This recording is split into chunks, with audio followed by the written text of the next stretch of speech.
Hello, hello and welcome back. I'm Claire, Purple Poppy, and today I've got a new toy to play with. I will add a link to these in the description box. Sorry, they're a bit noisy, aren't they? At the end, in case anybody would like to get some. But I don't know if, like me, you have purchased these. Now these are the Tim Holtz, I believe they're called hitch posts, and you've got a screw that you put through your cover or whatever. Whoops. And they're very fiddly because they're small and I've got such giant fingers. But basically you punch a hole, you put this through, and then you can screw this inside it. And then you've got somewhere to put your closure onto or whatever. And it's lovely. It's lovely and shiny on the back, and it's got this like screw. And I have had a packet of these and I have used them and I have loved them. However, the problem that I have always had is that they were so shallow.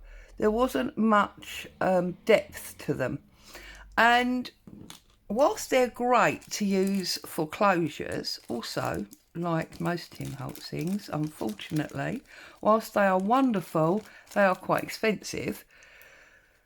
I wanted to do a new project and therefore I wanted some with some depth. So I chopped onto Amazon and I found these. So if I open this up, now admittedly, they are silver in colour. They're not that lovely bronze. And these have got a cross screw, like a posi, or a Phillips, rather than the straight head of the Tim Holtz ones. But the post is, that one's a little bit scratched, but the post is exactly the same. But as you can see from the box, they go from the tiny one that I just showed you from Tim Holtz, all the way, which I believe is, well, it says here 6mm, all the way up to this one, which is 30mm. And the 30mm is basically 1.5 inches. So this is what I'm going to be using today, these big ones, because the project that I want to do today is a different kind of journal. I want to do a book that's, if you've ever seen fabric sample books or even old style albums, they're held together in this way where the back cover comes up and round the front. So I'm going to show you. Now I'm going to use another one of these calendar cardboards that I've told you about and shown you before. But you could, I mean, this, you can see, these are paper pad cards. This is a Tim Holtz paper pad card. And I've basically, you know, decoupaged the front with bits of old paper. It's lovely, isn't it? And then I've done some paint and stamping and things, stenciling on the back. But because I want the whole length, the fact that it's not been done is a bit of an issue for today's project. I may use them as decoration to strengthen that. We'll see. But for this project, it seems like we're doing a bit of a cover series, doesn't it? You need, when you're using this cardboard, as I've told you before, to make sure that the zigzag inside goes the way you're using it. So I need it that way. Okay, we know that this is, well, it's not 12, it should be 12 by 12, but it's actually 11.5. So I'm going to make my life really easy and I'm going to cut it at 5. So 1, 2, 3, 4, 5 is it? I'm thinking now. 1, 2, 3, 4, 5. It's that line there. Okay, so on that line this end, and that gives me a nice straight cut line, we hope. So how is everybody? Are you all happy, safe and well? Getting your crafting in. And I'm so excited about this. I haven't even done my welcomes, have I? So before we go any further, why can't I cut that off? Right, we'll do our welcomes. So today I would like to say hello and a huge welcome to Jo, Joyce, Diane, Kathy, Mel's Dream, Dozen Rosaz and Carolyn. Hello, welcome. It's fabulous to have you here with us. So we now need another one of these, because if this is the front or the back, we now need another one. So I'm putting one on top of the other. I'm just lining up my ruler to the edge like so, and I'm just gonna trim down there. And by doing it this way, it does make sure that if you're slightly off, they will still both be the same. They'll both be off rather than just one. Keep this as a spare, coming useful for something. Move the knife because we don't want to chop our fingers off. So we've now got two pieces that are 5 inches by 11 3/4 ish. Now, what I want is, I want 1 inch for my front, and I want 1 inch for my spine. So I'm going to fold this up there like that, okay, and create, there's my 2 inches. I'm then going to come back and I'm going to line this up, whoops, line this up, and I'm going to do it again and lift it up. So I've got 1 inch on the front and I've got 1 inch spine. Okay, so you've got this like L going on. Now that's 1 inch and that's 1 inch. So for the back we need to take 2 inches off. So line it up on my board again, put my rule up and come in 1, 2 inches. Do you know what? That's too far over. I can't reach that because I've got stuff blocking my elbow. So I'll put that there. And we'll come in 2 inches, line it up, nice straight line, like so. And we're going to cut that off like so. Again, keep that bit, you never know when it will come in handy. So now what we've got is our back, our spine and our front join, and here we have got our front. Now you can see that's very slightly off, so I'm going to line it up and trim it off. Okay, just make sure that everything is matching. If you put in the hard work now by adjusting and readjusting, it will be easier at the end. Right, there we go. That bit we can afford to throw away because it's so tiny. Okay, yes, obvious, we feel. So now what we're going to do is we are going to put this on that first crease like that. Okay, like that.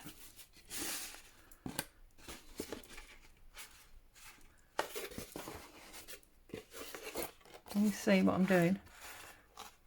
I'm going to take a hole punch.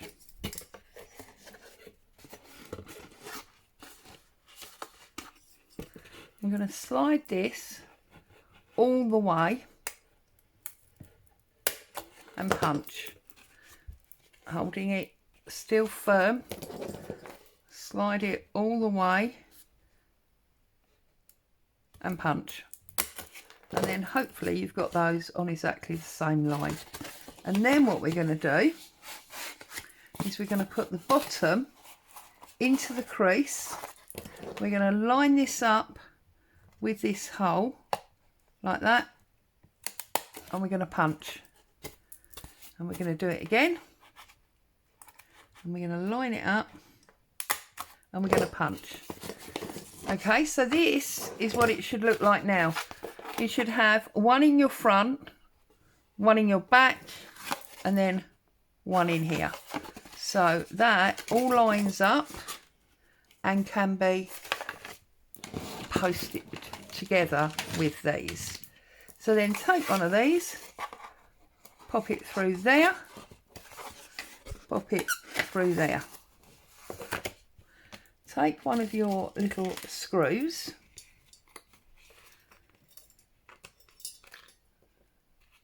and apply that on there and screw it shut. Now, if you don't like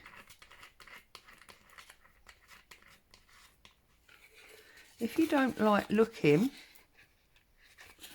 at that, then obviously you can put that at the bottom and have this nice bit at the top, but I don't mind it. It suits me just fine.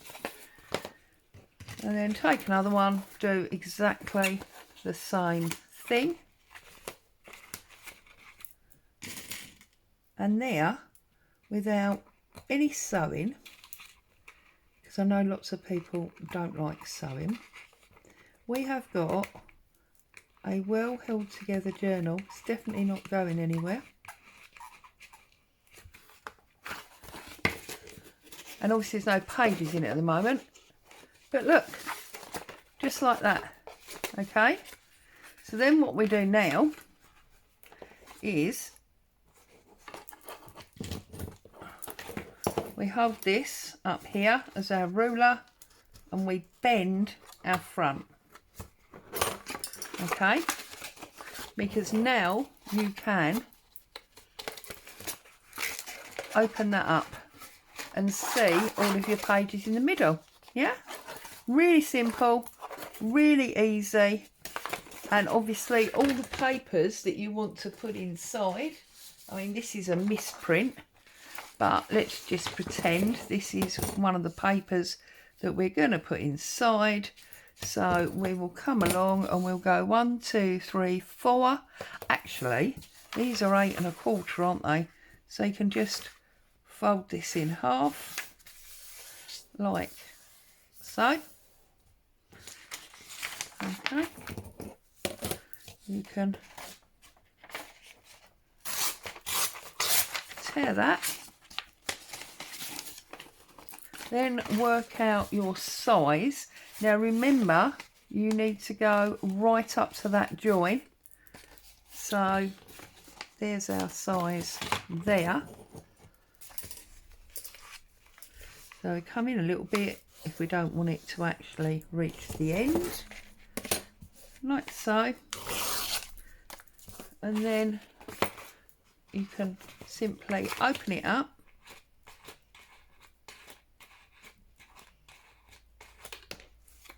and you can add and remove pages to suit yourself.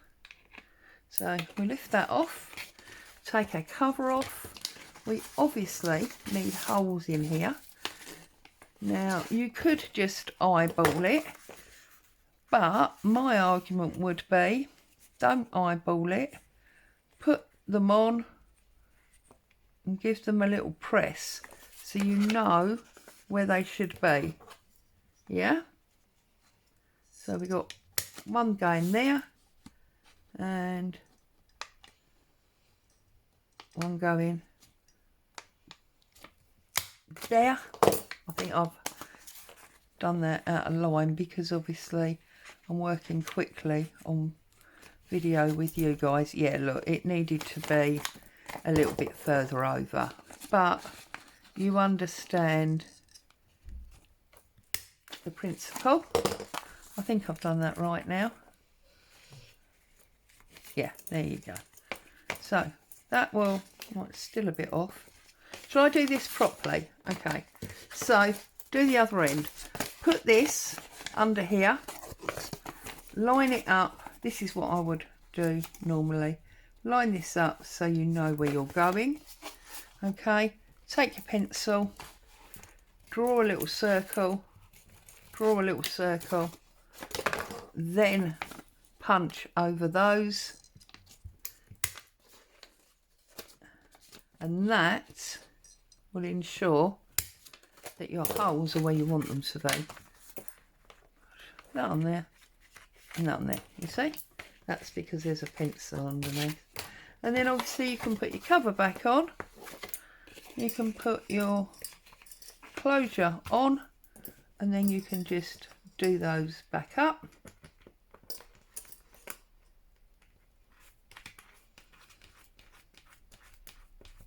Like so. Whoops. You would probably do this much easier than me. I've just got very fat fingers that don't always operate very well.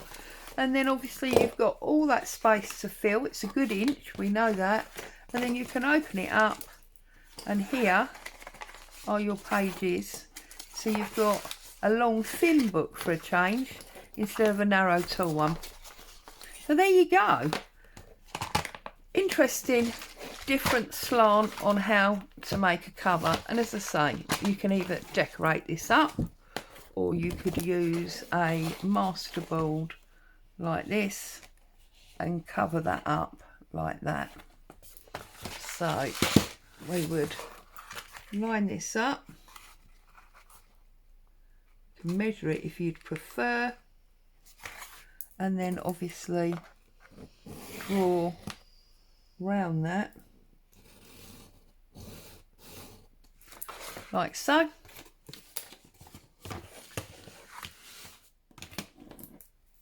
And then if you cut this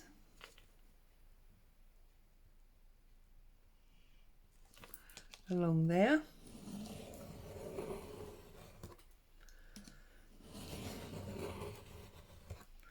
I mean, you could do your masterboard direct on to the cardboard that we've used, but if you prefer to do a masterboard like this and then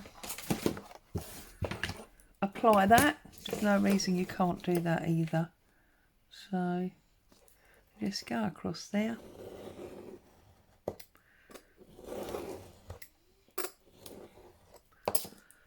Like that.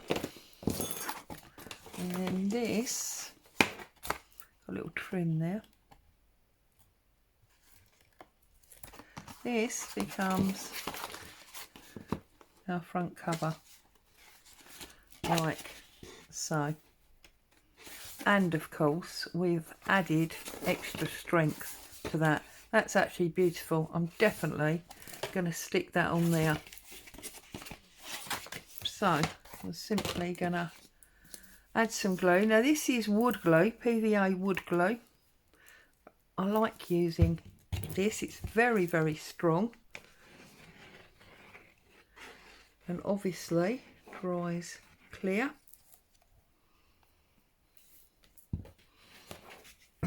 I don't know where my spreader's gone. So let's get in there with our fingers, eh? What the hell, let's make a mess. So spread that out.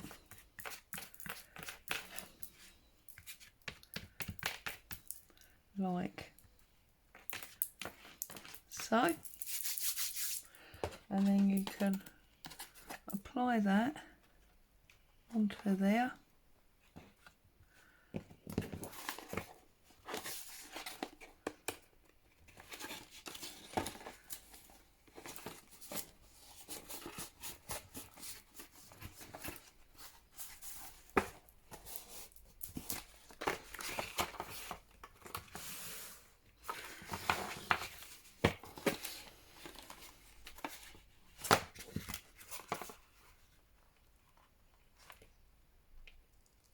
sure it's nicely lined up. And there you go. Now you've got a really interesting cover, and it's nice with the craft coloured card there. So you could draw yourself a line, which we know is in 1 inch. Shall we undo it so it's easier to work with?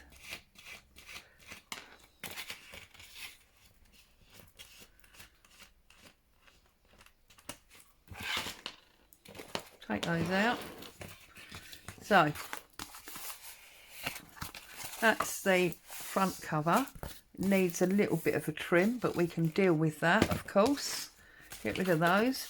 Now we know that we're 1 inch in, don't we? So we draw ourselves a little pencil line on there, like that. That means that the front, the spine and the back connection are all the same length. We can apply some of this again, just trim off that end because that looks a bit ruffled. Okay, and then we can apply this right up to that line. Okay, and then we can see, look, that we need to trim there and there. So again, can apply this here and cut.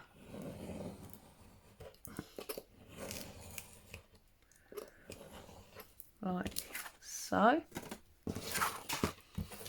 And now we've added double strength to our covers.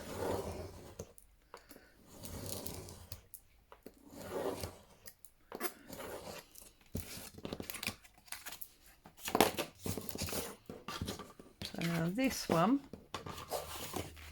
is the one that's going to go on the back. I don't mind that it slightly needs trimming. That's always going to happen because of the pencil line. Yeah, the pencil line, because we're drawing around this. That's fine. We can do that very easily with a craft knife when we've done. So just whack this around a bit. I'm using my finger again. Why not? Feel like we got too much on this time. So this rubbish paper, let's just pull off the excess. Got a bit carried away with me squeezing, didn't I? You will find very often things will stick better with less glue than with more. Okay, stick this on here, lining it up, making sure we're covering that pencil line. Whoops, you see, when you've got too much glue, it just slides around. You don't want it to slide around, you want it to set. So there you go. I'm going to leave them to dry out. There's our front and our back and our two spines. And obviously when they're all dry, I'll put these back in. Now, while it's still flat like this is really the ideal time to decide if you want an inside decoration. And I have been very naughty and I've been shopping and I've bought a couple of these. Now, I think because of this vintage paper that has been used, I'm going to do the inside in these vintage photos rather than the bugs or the entomology. I'm not even sure what it's called. Now this one is called Photographic. It's at the bottom. You all know this collage paper of Tim Holtz, I'm sure. I have actually been desperate to get my hands on some of this for a long time, and I've kept arguing with myself over the cost. And there was a few things happened recently that made me go, do you know what? I just don't care. Now I think rather than measuring it again, I'm just going to be very bad and go over the whole thing like so. It's just awesome, isn't it? Isn't it awesome? So cut up there like so.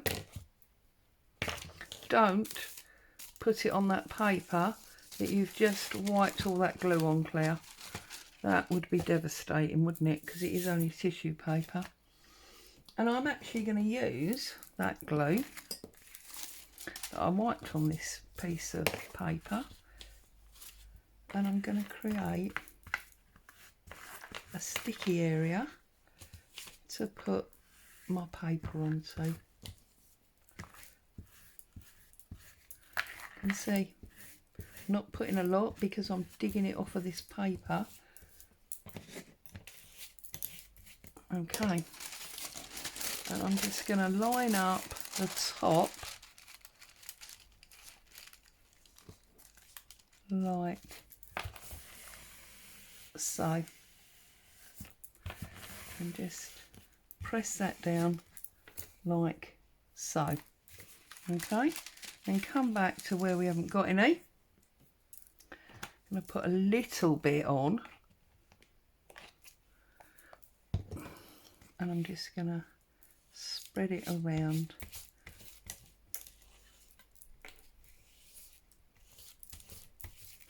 like that.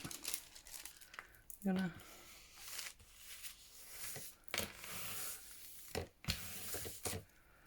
bring it back like that, and then we got this last little bit.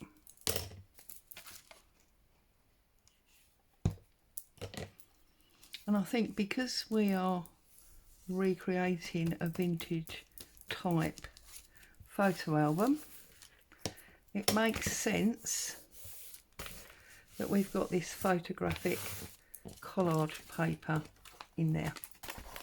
Okay, so now that's slid.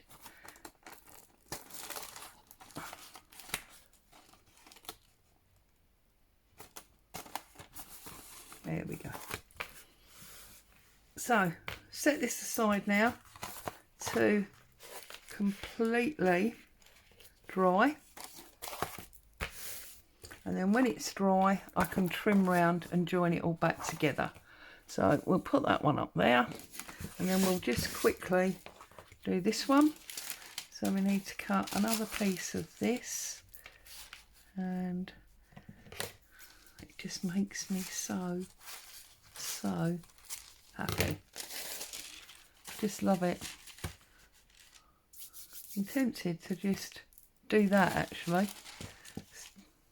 Round perhaps an old toilet roll tube or a kitchen roll tube, and just have it sitting on my shelf like that, because I just think it's so awesome.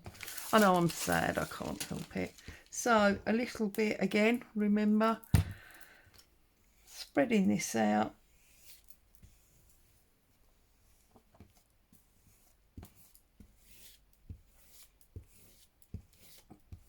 A little bit, not a lot. I will be putting a top coat on when it's dry, but I shall do that with matte medium, gel matte medium.